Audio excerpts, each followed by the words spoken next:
Welcome in to the PHNX Suns postgame show, brought to you by the DraftKings Sportsbook app, America's #1 sportsbook app. Don't forget to subscribe wherever you listen to your podcasts and leave us a 5-star review. I'm Lindsey Smith here with Saul, Bookman, and Espo. Gerald Bourguet will be joining us shortly from the Footprint Center.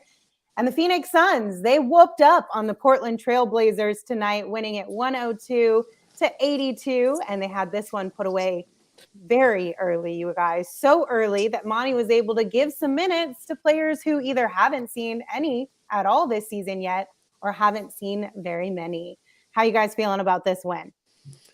I mean, it should have happened yesterday, but it didn't, and they rebounded. They're the better team. They've been the better team. They fell asleep in some stretches, and they didn't come ready to play yesterday, and it bit them in the butt. But they're a better team than Portland. Come on, let's have some excitement. It was a hell of a win. They crushed Portland. They kicked their ass. They avenged the first 2 games of the season that they lost to these guys. It was a hell of a game. I shout out to this team for not ever getting too high or too low about anything. They went out there, they took care of business, and it wasn't all the usual suspects either. There were plenty of guys. Damian Lee came out and shot well.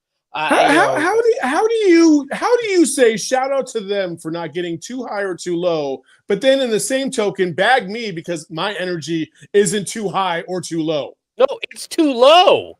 Here's Dude, I said they were going to blow them out before the game, and they did. I called it. Like I knew this was going to happen. There's your energy. Thank you for coming and showing up finally. Jesus Christ. Much appreciated. We welcome up everybody. Saul has officially entered the chat. You did get a shout out from Jay. Jay said somebody on this show said the Suns would win by at least 12 points. And Jay is correct. That was Saul Bookman. He had it closer than all of us combined had tonight's final score. That's for sure. And guys, it was a block party tonight. Quite literally. The Suns had so many blocks in tonight's game. They finished with, I believe, 14 blocked shots in this one. That was a fun game to watch as far as what they were doing down there. How close do you think that was to a record for the Phoenix Suns? Not close at all. In the game. I thought it was 17. It's 18, I believe. They had it, or excuse me, it's 19. They had it in 2008. This was the 7th most blocks ever in a game. I mean, and 14 seems like such a huge number, but then you realize Amari Stoudemire has the record with 10 by himself in a game. So, but hell of a defensive effort out there. My favorite was the 2 blocks in one play by DeAndre Ayton, where he blocked Nurkic and then he blocked a guard. I don't remember who it was, and he blocked them back to back, got the ball. And they went down and scored. So love that, love the energy, and love the defensive physicality tonight from this group. I feel like the Suns were really able to kind of get under Nurkic's skin tonight. He seemed like he got a little frazzled there for a few moments and wasn't really able to kind of get completely out of it and find a rhythm tonight. Obviously, I don't think Portland really found a rhythm at all tonight. And surprisingly enough, considering all of the lineup changes that the Suns had to deal with, missing Cam Johnson and Cam Payne, I feel like they came out of the gates and found a rhythm pretty easily. It did get a little bit wonky there in the third quarter for a small amount of time, but I'm really impressed with the way that these guys played tonight, being that they were shorthanded and had to adjust on the fly. Yeah, I mean, go ahead. No, go ahead. So, no, go ahead.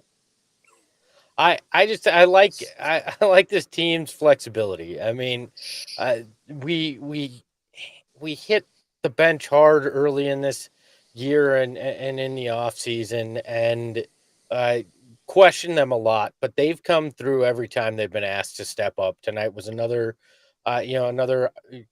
version of that. I mean, and Torrey Craig deserves some attention. His first quarter was fantastic. He filled the stat sheet. He hustled. He hit those shots when he was open. This team continues to surprise me, and guys that you wouldn't think continue to surprise me. I mean, yeah, the bench came out. They played very well tonight. on the heels of not playing very well yesterday. We got to say that. And overall, I mean, the bench has been a surprise. You know, the bench for the for the Suns is much like the defense for the Cardinals. Like, for the most part, they both were underappreciated, and a lot of people didn't have high expectations of both, and both of them have surpassed those expectations. They have hiccups here and there. And I think the Suns bench is definitely trending in the right direction. And going back to the Cam Johnson thing, like, I know it's a big deal when one of your key players is missing, but the Suns have shown the ability to be able to adjust as long as it's not mid-game like it was yesterday, right? If they know somebody's going to be out, they usually adjust fairly well. When Booker's gone and they know he's going to be gone for a couple games, or CP3, whatever, they've done fairly well. They haven't really missed a beat too many times. It's just, you know, those mid-game adjustments when you're missing a key cog are the problem. But I thought overall tonight it was a solid performance. And, yeah, I think the defense, more than anything else, the defense was the thing that, you know, when the Suns are locked in, they're hard to beat if they're going to be as defensively prominent as they were tonight. Well, yeah, because that defense leads to that offense. I know it's cliche, but it's so true. When this team's flying around on defense, they're getting steals, they're getting blocks. It leads to just them in transition, and they're pretty flawless when they get into that. So I had fun watching that defense. Yeah, I would agree. And I'm not trying to counterpoint every single thing that you're trying to say or anything like that by any stretch of the imagination, but they did score more points last night than they did tonight. So I don't really think it was so much just the ability to get out there and, you know, and run and gun kind of thing. I think it was just they just locked in on the defensive side and said, we're not letting these bums score more than 90 on us. And they didn't. They scored 82. And they were a bunch of bums. Let's be real. The Portland Trailblazers are not a good team. I don't give a shit what anybody says. And I don't care how many times they beat the Suns. Those both were flukes to me. I mean, yes, I don't think the Portland Trailblazers are a great team. I will say that they have a decent looking future, though. It seems like they're doing a good job of trying to rebuild that program over there, even though I don't know that they would actually lean into calling it that per se, especially since Dame is still on their team. But I think they're going to be a fun team here in the next few years. But going back to the Torrey Craig thing, I was really impressed with the way that he came in his first start of the season, like you said, Espo. And Scott in the chat said Torrey played really well, so we should give him some special flowers. So these are his special flowers. He finished tonight with 5 points, 3 of those 14 team blocks. He had a steal, 4 assists, 5 rebounds in 22 minutes of action. He did knock down a 3-point bucket, which was really kind of, I think, one thing that sort of stood out to me, at least in the first half of this game, was the 3-point shooting from the Suns. They were 8 of 16 from deep in the first half. Obviously, they didn't finish as well. They finished 11 of 30 tonight. But I do think that that's going to be something that's really important now that Cam Johnson is out, and also missing Cam Payne too. And then all the talk about Chris Paul is still getting up those 3-point attempts. They'll eventually fall, but getting those attempts up to at least create an illusion that they're a threat out there. No, he was 2 for 4 tonight. Chris Paul was. He shot more than he did yesterday. I'll take two, Saul. He shot more than he did yesterday, so that's cool. He only took 4 shots yesterday. He shot more times today. It was just a really odd statistical game, by the way. Like, he had 15 points, but only 4 assists, which is very opposite of what we've seen so far this season.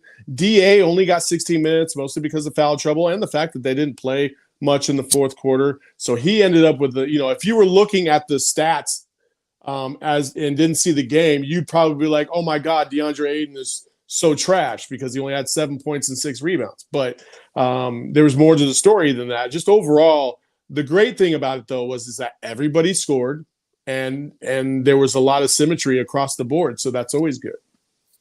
Well, look, and I think that Ayton only playing 16 minutes is a good thing because he was just coming off of an ankle injury.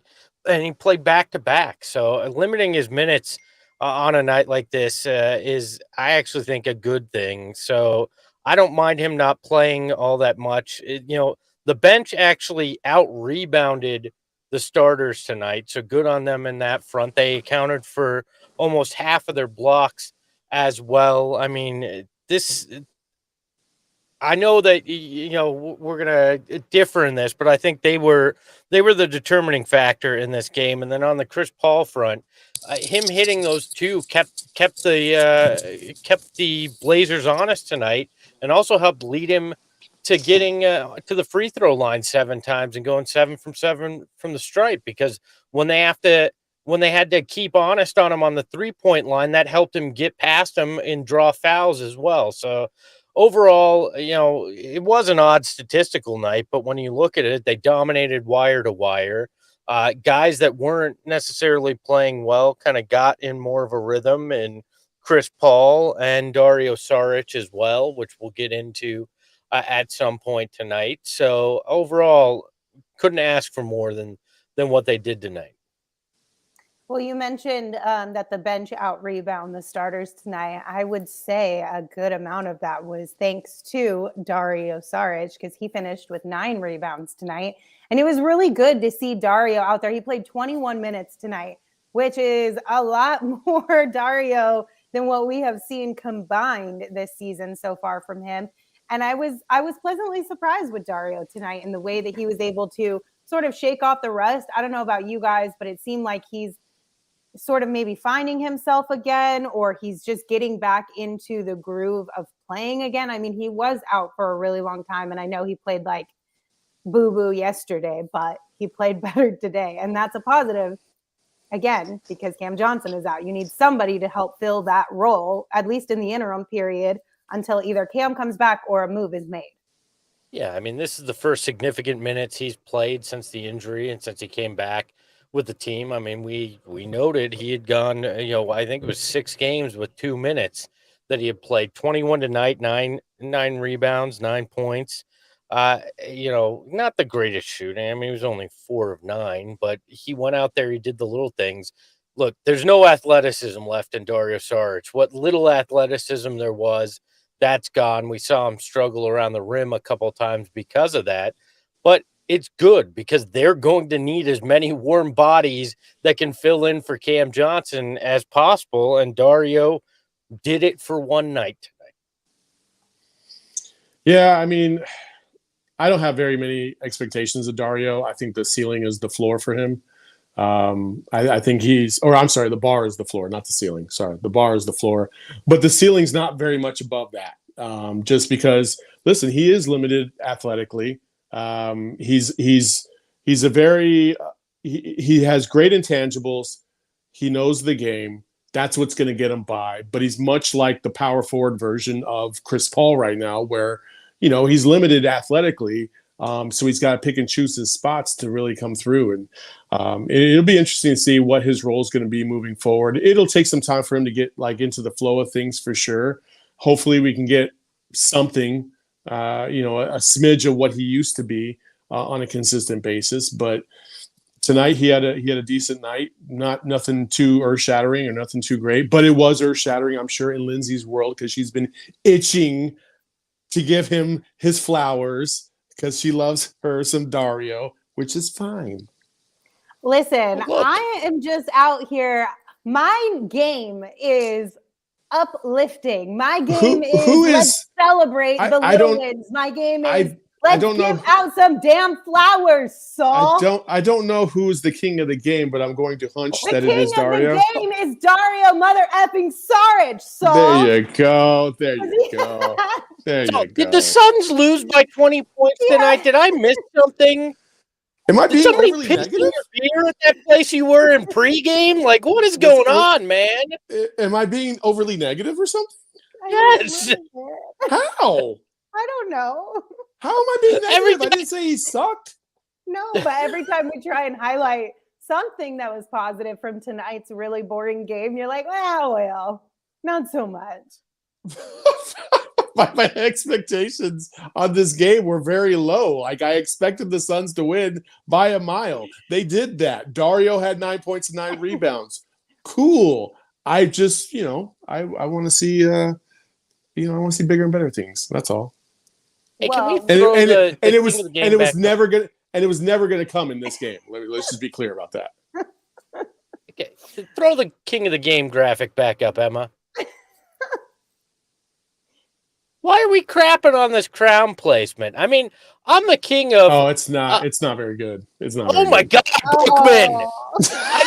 I didn't to just be positive, and you still crap on it. Emma, you did spectacular work. All right, it's a little off for me, Gerthlings man. can shove it. I mean, hey, I'm right along with the Gerthlings. I think they got it right on the mark. I love you, Emma, but this one's, hey, just like me tonight. Apparently, it's a little off.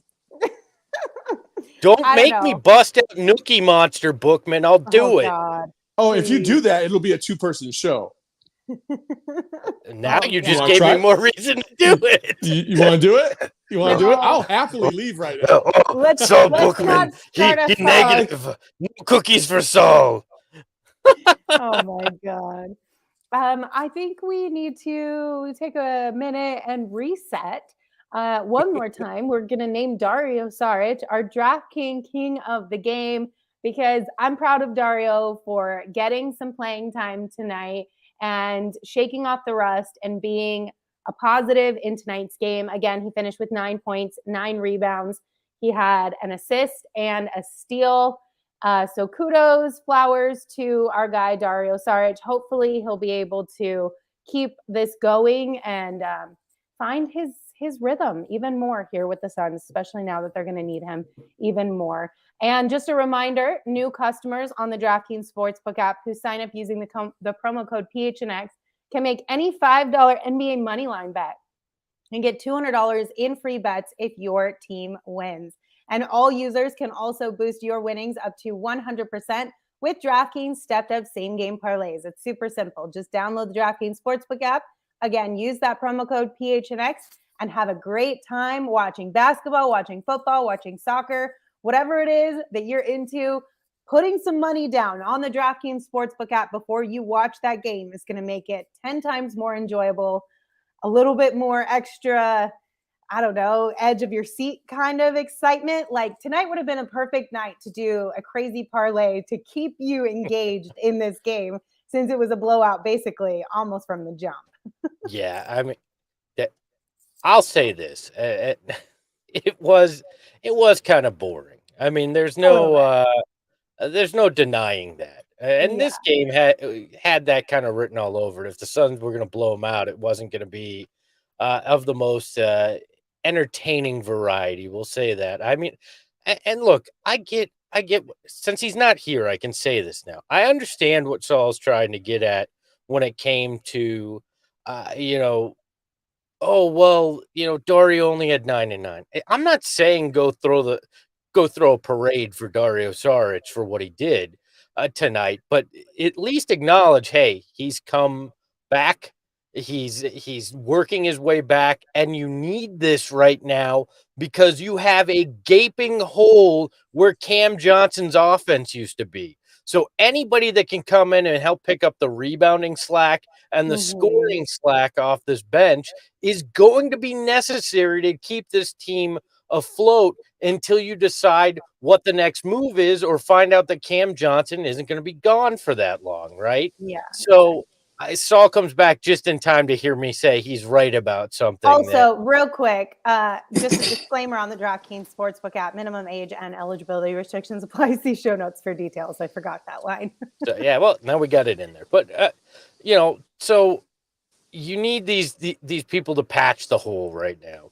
Dario did it tonight. Torrey Craig did it pretty well tonight.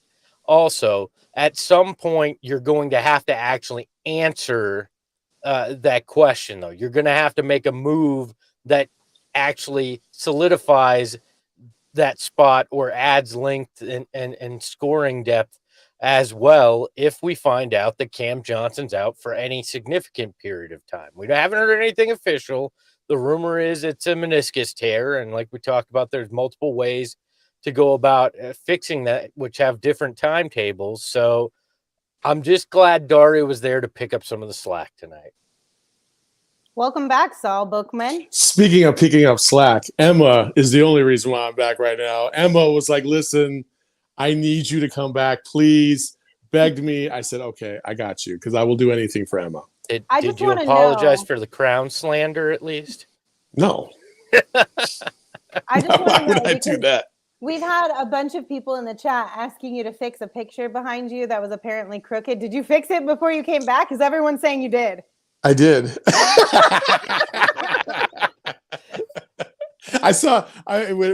When I looked at it, I was like, ah, shit. Yeah, they're right. I think I fixed it mid-show one time, and it just every time we bang the wall, I need to put like a sticker underneath it so it stops moving. Yeah, for sure. Well, there you go, chat. Your wish came true. Saul fixed the picture. They were all like, I can't unsee it. Saul, you have to fix this picture. Yeah, fair enough. Oh my gosh. Also, Brittany brings up a really good point. Espo, you said we haven't heard anything official yet. She's like, it's the Suns, man. We'll hear about Cam's injury after he already had treatment and is starting recovery. LOL. It's true. It's Which very you're He'll true. be not like- wrong, Brittany. 3 weeks after he has it, oh yeah, successful surgery. We expect him back in 3 months. What? You know, like, Isn't that basically how it went with Dario? I feel like it was like randomly out of the blue, Dario was like injured. And then all of a sudden it was like, oh, by the way, Dario also had surgery and will be back in X amount of months. yeah. Well, that happened with Frank too. They were like, oh yeah, knee bruise, and all of a sudden it was like, oh yeah, he cracked his entire kneecap. He's out for a while. We don't know when he's coming back. Like this team, very secretive for sure. So Absolutely. I don't understand why they are so much. It's like, what do you? It's not like you're getting some kind of crazy benefit from it. no, it's right. mind games. You know, I don't who? think there's any reason With the media? with themselves. They're playing 3D. They're playing 4D chess, and that's one of the moves they can make. I don't Against know. themselves. Yeah, like, Like, ooh, nice move, Monty. Thanks, Monty. James is just sitting there going, maybe I won't announce this. I could gain an edge on Monty today. No. All right, guys, let's get back into Wait, real quick before you move on. Do you think they ever fuck with the media like that? Like, I would love it if I knew one day, Monty was like, yeah. Then I remember Gerald asking this question about something like a couple months ago, and I was like, oh yeah, I got the answer to it. Now I'm totally gonna fuck with them today. Oh, well, I could see some coaches, yes. I don't know about Monty, but some coaches, yes. I will share a little bit of a story. If you Hey, you're welcome, chat. I got him to Yes. do story time. So this predated me a little bit, but I heard about it in my time with the Suns. Dave Griffin used to be an assistant general manager, right? So he would float fake trades throughout the organization to find out if there was anybody leaking stuff. So he'd say that something was going down just to find out if somebody would leak it. And I'm like, that is next level. Dude, that's so awesome. I'm not even gonna lie. Okay, but like when you say throughout the organization, are you talking like the front office or literally down to like communications and down marketing? to digital. I think we found a mole. Lindsey, did you know some trades that you leaked to the press? I did not. I've been hit up multiple times about rumors and asking if I can confirm or deny, but I have never been. Have you ever confirmed or denied? Only like once. Yeah, But it wasn't about a trade. It was, what was it about? Look, it was more like the off-court shenanigans. Oh, gotcha. Okay. Put it that way. You wind up building trust that way because then these people that didn't leak things were in the inner circle. So they get things like, hey, we're about to trade for T-Mac. Get everything ready, which actually was something that happened that fell apart in the very last second. So they had all the graphics for the website, everything. They had that all done. They had heard they were going to trade Marion for KG, which fell through at one point, but they were getting ready for it. So that's how they built trust like that. So. Damn. You know, I think one of the funniest things about working for the organization is that so when they're like pitching a player, right, when they're trying to convince them to come and play for your organization, they always come up with like weird gifts and things to bring to these players. And the ones whose either the meetings never went through or the players were just like, I don't want this, you keep it. Because there was like this super fancy pen.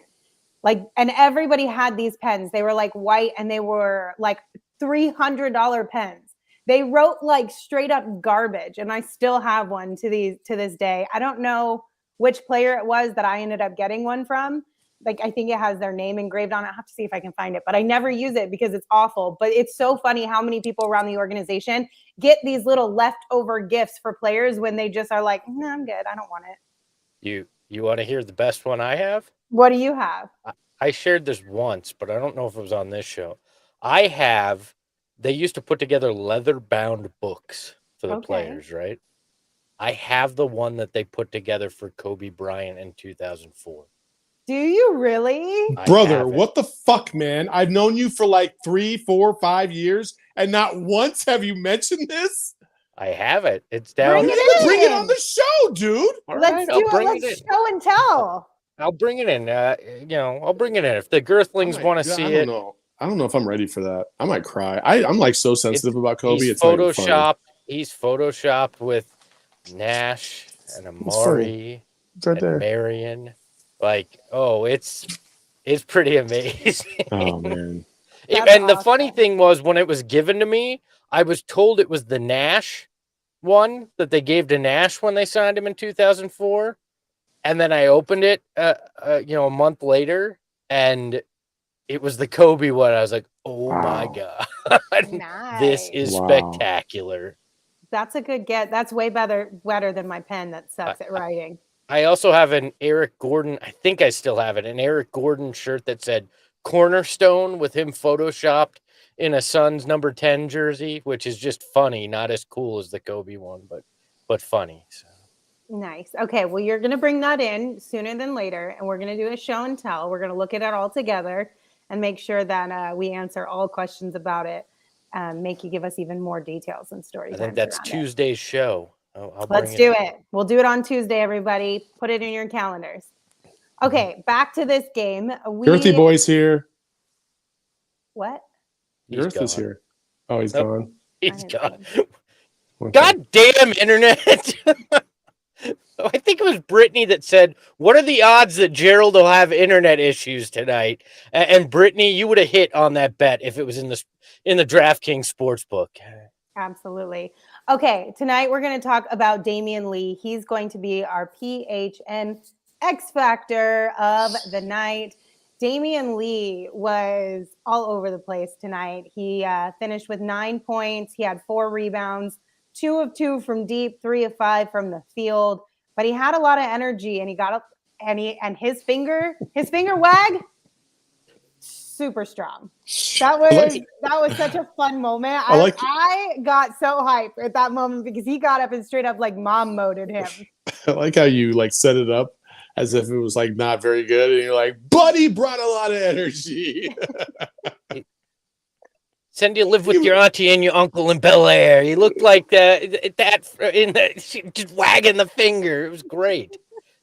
Spectacular. I thought that was a great start. It's not just a finger. It's the moving finger. Oh yeah. Hey, screw Drew Eubanks too. I mean, that was just a dirty freaking play. I mean, he just threw Damian Lee to the ground. He threw him. Go back and watch the clip. Elbow. I watched the clip 4 times. It was so lightweight. He is a punk. I saw him getting a Starbucks the other day before our watch party, and he looked like a punk. Although he was wearing Stranger Things Hellfire Club shorts, so that was kind of cool. Yeah, he didn't throw him. While we wait for Gerald, we're going to take a quick second to remind everybody that we have teamed up with our friends over at Four Peaks to host all the U.S. and Mexico World Cup matches at their 8th Street pub. It's going to be a great time. You can come enjoy the game, enjoy beer specials, giveaways, guest appearances, and so much more.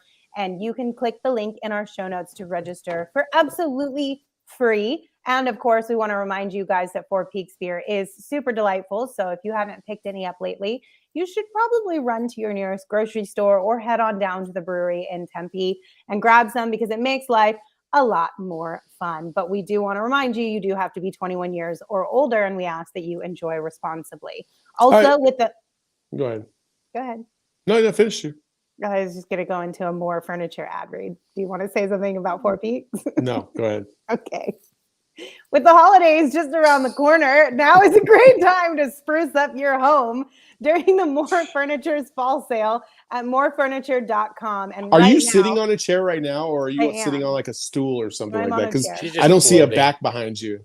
It's just a lower back chair because the one that I normally sit on is in a different room. I Maybe moved you it. should go to More Furniture and get yourself a real chair. No, I need to, and I need a new couch too. I'm kind of over the couch that I have, so I'm checking out More Furniture's website right now. And right now, they're going to give you a $100 gift card for every $1,000 you spend, so your money goes a little bit further during the fall sale at morefurniture.com. That's morfurniture.com. Okay, that's it. Okay. Now that Espo's kind of opened up the box on some of the things that you guys both kind of did, talking about the pen and the leather bound notebook. Now I feel like this leather bound notebook. There it is. There it is. Damn, I kind of was like in my head, I thought it was like Game of Thronesy, kind of, like a leather book, when you had to blow off the dust or something like that. I want to know if you guys would be willing to like maybe do a little series. I'm just going to throw this out there. We're going to have a team meeting right now in the middle of the show of just some of the stories you guys have, because Espo just dropped 3 fucking bombs out of nowhere. He talked about T-Mac, he talked about KG, and then he has Kobe. What? Like, we need to hear details on all of those things. You know what else we need to hear? Espo has more tea than I do because I came in at a time where they like really siloed things. So I don't know, Espo. You probably have way more tea than I do. Lindsey, I was put off in an island to go without any water. I just happened to stumble into all these stories. Not that I had any real access. This is how Espo does it. Espo did it this way because he does it in our office. He does it in our company where he just funnels his way. He funnels his way. He asks the question, "Hey, you doing okay?" And then all of a sudden, "Oh yeah, by the way, we were about to trade for Kobe yesterday." Like that's what he does. Whereas Lindsey's like, "I don't want to talk to anybody. Shut the fuck up. Don't talk to me until I talk to you. Bye." That's it. So that's why. Speaking of people we need to talk to. That is far too extreme. Speaking of people we need to talk to, welcome to Gerth. Is he Gerald's here? Is he here for sure? Yes, I'm here. I swear to God, I'm here this time. Gerth is so pissed off right now. What is going on behind you? Same thing as last time. They got some music and they got people playing knockout or shooting hoops. I don't know what the hell is going on. Oh, I thought Portland was still out there celebrating last night's win. So, Gerald, tell us what you heard from Monty about the way that this Suns team played tonight and Torrey Craig being in the starting lineup. Yeah, so coming off of, let's be honest, the kind of embarrassing loss last night to a shorthanded Blazers team, Monty liked the way his guys responded. He said, "I've said this before, but these guys are a bunch of sore losers, so you knew that they were going to be intentional about the way that they played tonight." He really liked their defensive effort. I mean, holding a team to 82 points, even without their top 2 scorers missing, that's still impressive. And he's been pretty high on Torrey Craig so far as the way that he's fit in, just because he's doing a lot of the dirty work. Like, he called him a maniac as far as how he's attacking the offensive glass. He really liked the defense that he played against Jerami Grant, who killed the Suns last night. And he said when he's hitting that corner 3, that's just kind of an added bonus on top of all the other stuff that he brings to the table. So I think moving forward with Cam Johnson sideline for the foreseeable future, it'll probably be Torrey Craig that's getting the call moving forward. I told you Jerami Grant was a bum before the game started, and I told you that there was no way he was going to repeat his performance from last night. Again, you're welcome. Did you tell me? I didn't know. I don't remember you telling me that. Or you just I told everybody. general? I told everybody Okay. else on YouTube in our pregame show. So we have this thing called a pregame show before the show starts. So Right. how was the reaction to? I know there's no official word, but how was the mood and the reaction to the Cam Johnson injury? And could you read anything from it? Yeah, I mean, Monty was pretty, he's very tight-lipped about this type of stuff. He doesn't want to say anything before official word from the team, so we didn't get much thoughts from him. But I asked Chris Paul about it, and he was saying it's tough because he's been through so many different things over even the last couple of weeks. and he's been with him for 3 years now here in Phoenix. So he said it's tough when a guy like that goes down and you feel for him. Dario Saric, we talked to him in the locker room, and he was saying, like, obviously I don't know the extent of it yet, but if he does need any advice or anything like that, dealing with that type of knee injury, I'm always going to be here for him and have advice to offer him. So it's one of those things where we're still waiting on official word. Obviously, we've got a couple of reports that have said they're fearing it's a meniscus tear, which is going to put him and the Suns in a tough spot if that's the case. But for now, we're still waiting on the official diagnosis from the team. Dario's probably just telling him, oh, yeah, this is how you rehab, and like telling him like the wrong thing so that way he gets some more PT. Like overall, defensively, I thought the Suns were on a whole nother level than they were obviously the night before. Is there anything – I know they make some tweaks, obviously. Can you point out a tweak or two that maybe you saw that they were doing differently tonight than they did yesterday? Yeah, it was kind of funny because we asked Chris Paul, like, what were kind of some of the defensive adjustments you made from tonight to last night. He said, honestly, not really any. So I think for them, it was more about defending with intention. Obviously, they got 14 blocks and 7 steals, which really helps. But the one thing that I noticed that Chris wasn't really commenting on was the way that they were trapping Jerami Grant was a lot more aggressive than last night. There was that one example where Torrey Craig was on him and they switched and Devin Booker just came over off the screen and they just trapped him late in the shot clock. Really aggressive. Like Jerami Grant wound up on the ground in that play. But it was just little things like that about defending with intention and being a lot more aggressive and kind of making them feel the Suns, because it didn't really feel like that in the first game. Did Chris talk at all about his shooting tonight? Slightly more effective than he has been, but he got to the free throw line pretty efficiently. Yeah, there was a little bit of talk about that. Monty had talked about how, it's a little bit different for a guy who normally has the ball in his hands a lot to be in that rhythm, to take some of those catch shots, but they want him to keep shooting, obviously.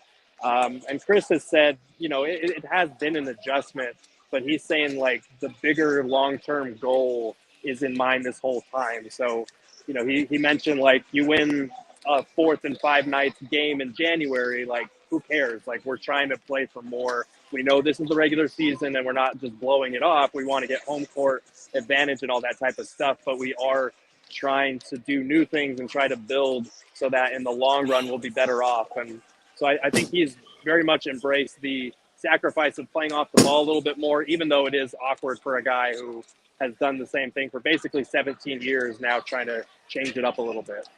Devin Booker literally said on the postgame show when I was trying to hurry up and get on here was that they are telling Chris, you need to shoot more. Like when you got the open shot to shoot more.